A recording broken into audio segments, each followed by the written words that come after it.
Train to the End, Episode 8 review. Dramatic Magical Shogi Battles. So this train ride isn't ending, and from now on I think I'll proceed individually rather than cover two episodes. In this episode, we deal with trauma and shogi, which makes it sound like we were talking about March Comes In Like a Lion.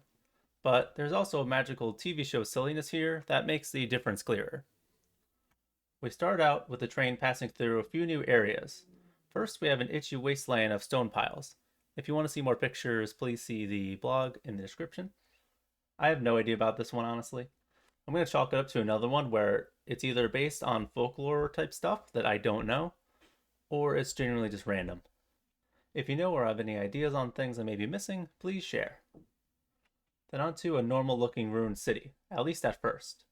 It's hard to say for certain if this and the next area are the same, but I'm going to assume they are because we don't see anything happen to them.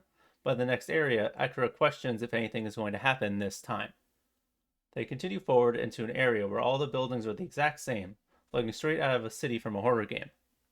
And oh boy, does that comparison fit with what actually happens. Everyone is accosted with memories of serious trauma. Akira's memory shows her watching as someone's hands are reaching out from a pool of water. I think that at the very least she watched someone drown to death, and most likely had a hand in it. Perhaps she ran somewhere dangerous like a swamp or wetlands, and when an adult followed her, they ended up drowning. She apologizes for turning a blind eye, which means to ignore something that you know is wrong, or intentionally ignoring information. That could have been her ignoring warnings not to go to the dangerous area. She knew she was doing something she shouldn't, but she did it anyway.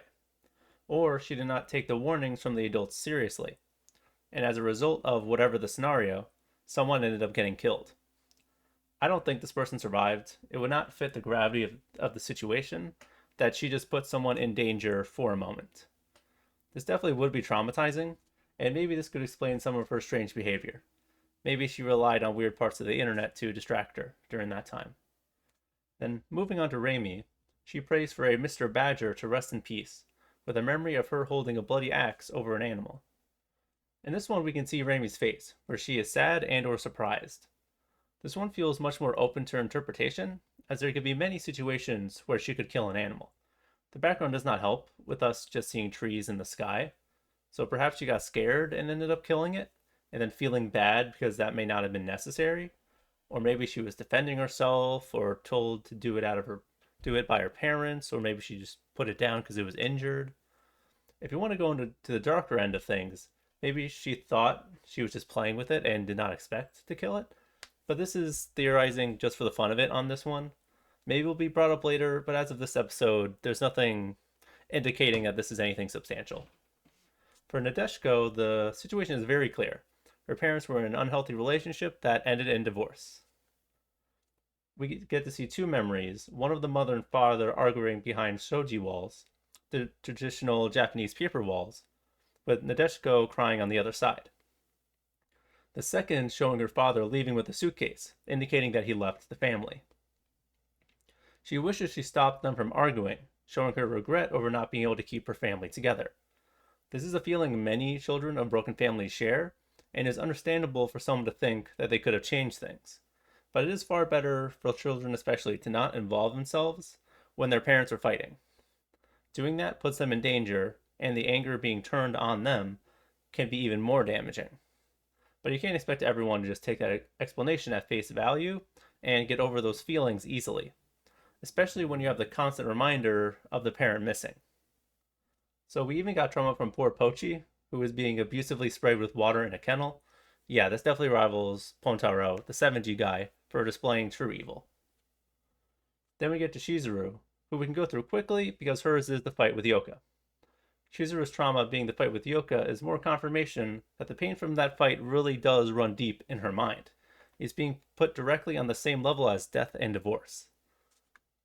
So, moving on from that, we have one more pass-through of an area with giant kogami, which is what I think those are, but nothing notable there. Now, going through those stops, the girls think about the 7G incident for a bit before reaching our main destination of Oizumi Gakuen, which is now a place dictated by the fictional story Neri Alley, which is an exaggerated, weird magical girl show with wacky, quirky characters. So this is our proper Nadeshiko episode, with her getting the leading role in the episode and in universe. She gets to play the main character of the story, Alice. Nadeshiko gives us a lesson for this episode, which is linked with the trauma we were previously shown, where she says that there's no point in thinking over and over about what you could have done after the fact.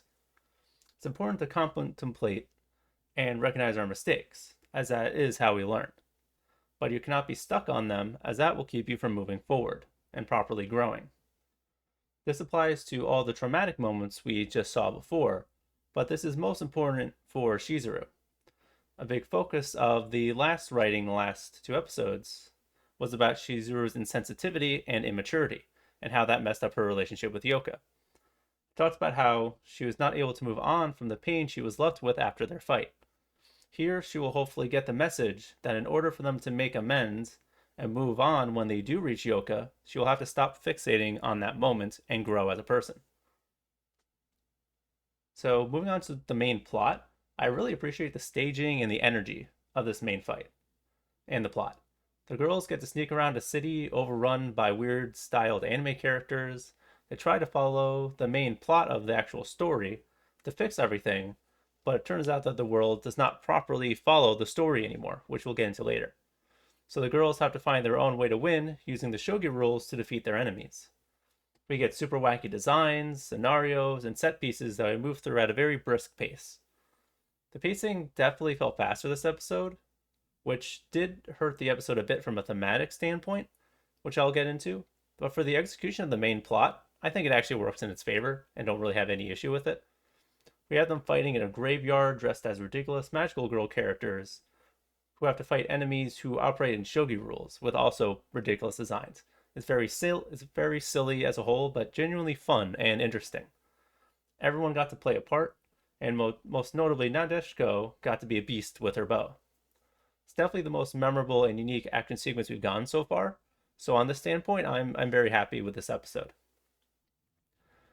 But with this really fast pacing, it does mean that the trauma side and more dramatic side of things did not get touched on as much as I would have liked.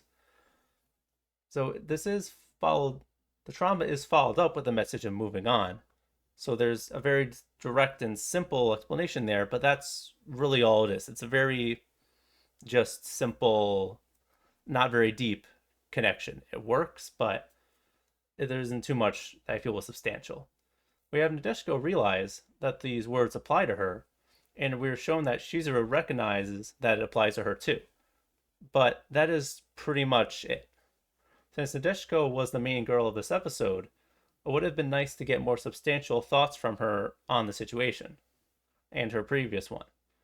After we had multiple episodes giving serious focus to Akira and Remy, and obviously Shizuru's gone a lot because she's the main character, it really doesn't feel like Nadeshiko got as much. So if this was meant to be like the last of the Nadeshiko focused stuff, then it really doesn't feel like she was properly balanced with the other three girls. The stuff is fully functional, but it's just not as substantial as I would have liked. And we also got a scene of Yoka before, enthusiastically telling Chizuru about the show that was the focus of this stop. This, like the Nadeshiko stuff, does work, as it gives us more about the relationship and fits Shizuru being told that she needs to move on. But it definitely feels like we could have gotten more out of this. Like how Shizuru realizes that she was not seriously listening and recognizing Yoka's love for the show, the same way she did not properly recognize and respond to Yoka's passion for astronomy with their whole fight on the bridge. We can infer this as I did, but it does not feel like it was seriously laid out with that much threads connecting it. Considering the previous episodes and how most of them were two-parters, I do wonder if this was meant to be another two-parter that they had to cut down for stuff coming in the future. So I still very much enjoy this episode, but I wish the character details got focused on a bit more.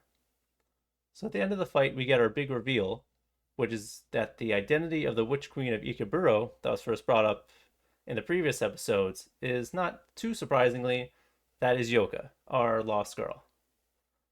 This comes with the positive that they know she is safe and is there, but with the negative that reaching her may be more difficult than they expected, especially with the big question of the episode, which is who messed with the state of things in Areali.